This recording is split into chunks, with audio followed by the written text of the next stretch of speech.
अस्सलामुअलैकुम मेरे प्यारे भाइयों, मैं आज आपके लिए लाया हूँ वीडियो सुहांजा के बारे में कि सुहांजा को किस तरह पकाते हैं, बनाते हैं और दरख्त से काटते हैं।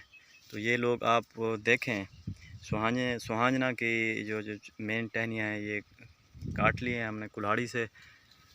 ये बहुत बड़ा दरख्त मौजूद है सुहांजने का, ये देखें। और इस पर जो फल लगा हुआ है वो भी आप देखें कि किस तरह इसको फल को हम तोड़ते हैं पकाने के लिए, सालन के लिए।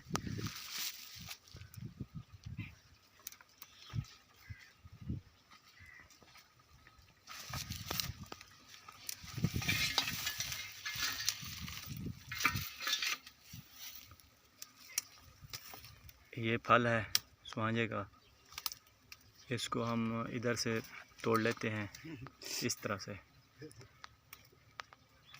फिर तोड़ के इस तरह से तोड़ा जाता है। ये सुहांजे का फल है।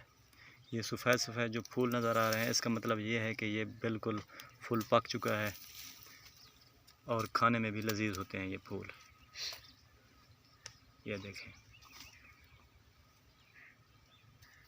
ये सुहांजे के फूल यानी कि फल हैं जिनका हम सालन पकाते हैं।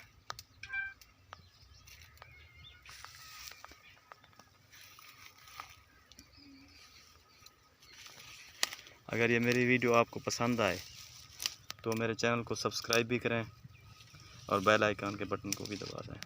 तब तक के लिए मिलते हैं नेक्स्ट वीडियो में। अल्लाह हाफिज़।